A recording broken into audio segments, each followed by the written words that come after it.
उत्तराखंड कांग्रेस की screening committee की बैठक लगातार हो रही है। साथ ही दावेदार अपनी उम्मीदवारी को लेकर अस्वस्थ हैं।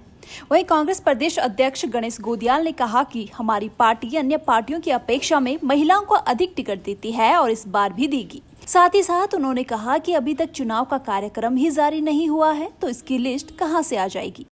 महिलाओं को टिकट देने की बात है तो हम आपसे पहले भी कह चुके हैं कि हमने पहले भी अन्य राजनीतिक दलों की अपेक्षा ज़्यादा टिकट अपनी बहनों को दिया और इस बार भी हम और दलों से ज़्यादा टिकट देंगे। टिकटों की संभावना तो चुनाव आयोग के, मैंने कल परसों एक कहावत कही थी कि सूत न कपास और जुड़ाऊ में लट हम लट। जब अभी चुनाव का कार्यक्रम ही जारी नहीं हुआ तो उससे पहले लिस्ट कहाँ आ जाएगी। पहले कार्यक्रम जारी होगा, चुनाव आयोग कार्यक्रम जारी करेगा, हमारा अपना होमवर्क तैयार है। वहीं राजपुर विधानसभा से कांग्रेस के दावेदार कमलेश रमन ने कहा कि उत्तराखंड में महिलाओं ने काफी अहम भूमिका निभाई है। प्रियंका वाड्रा की 40% सीट देने की बात से यहाँ की महिलाओं में काफी खुशी है, लेकिन अब ऐसा नहीं लगता कि यहाँ की महिलाओं के साथ कांग्रेस इंसाफ कर पाएगी। अगर हमें टिकट नहीं मिलता है तो यहाँ की महिलाएं आगे तय करेंगे कि उन्हें क्या करना है। देखिए, यही सबसे बड़ा दुर्भाग्य है हमारा उत्तराखंड का कि यहाँ इस महिलाओं ने इस पूरे प्रदेश को बनाने में अहम भूमिका निभाई और यहाँ बलिदान देने का काम किया। सबसे ज्यादा अगर अहित हुआ है तो महिलाओं का हुआ है और आज भी महिलाएं यही बाट जो रही हैं कि हमारा नंबर कब आएगा, हमें वो अधिकार कब मिलेगा जिसके लिए हमने इस उत्तराखंड को बनाया था, जो सपने हमने देखे थे। क्या महिलाओं का अधिकार नहीं है विधानसभा में प्रतिनिधित्व करने का? क्या महिलाओं का अधिकार नहीं है टिकट मांगने का?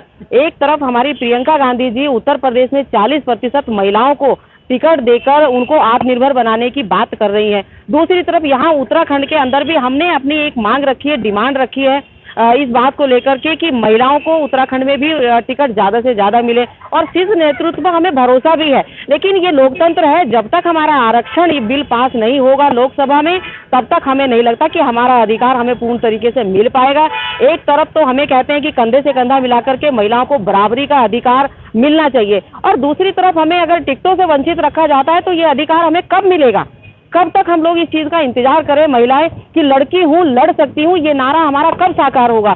माननीय स्वर्गीय इंदिरा गांधी जी ने जो एक बार महिलाओं को सशक्त बनाने के लिए जो नारा दिया था कि महिलाओं में दुर्गा भी है, तो वही नारा इस बार प्रियंका गांधी जी ने दिया है कि लड़की हूँ, लड़ सकती हूँ।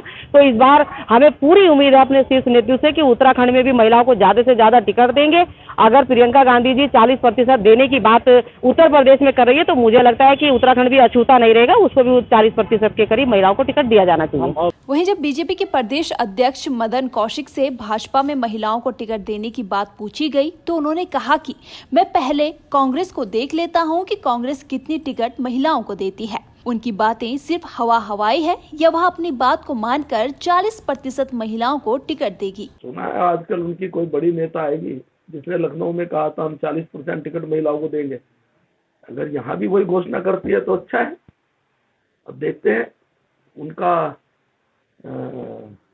वही पहले जैसी घोषणा कायम रहती है या घोषणा पे ऐसी हवाई नजर आएगी, ये देखेंगे 2-3 दिन के बाद। आपको बता दें कि प्रियंका वाड्रा ने कहा था कि उत्तर प्रदेश की तर्ज पर उत्तराखंड में भी 40% महिलाओं को टिकट दिया जाएगा, लेकिन वर्तमान दृश्य को देखते हुए यह कह पाना मुश्किल है कि कांग्रेस कितने प्रतिशत महिलाओं को टिकट देने जा रही है।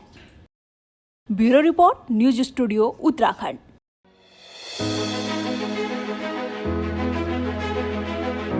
उत्तराखंड के मुद्दे रोजगार से कामगार तक, पर्यटन से पर्वतों तक, सत्ता के गलियारों से हर गांव की गलियों तक, कर्णधारों की कलम से आम आदमी के हितों तक। और भी होगा बहुत कुछ देवभूमि से जुड़ा, देवभूमि के बारे में, देवभूमि के वासियों के साथ, सिर्फ न्यूज स्टूडियो उत्तराखंड पर। खबर उत्तराखंड की।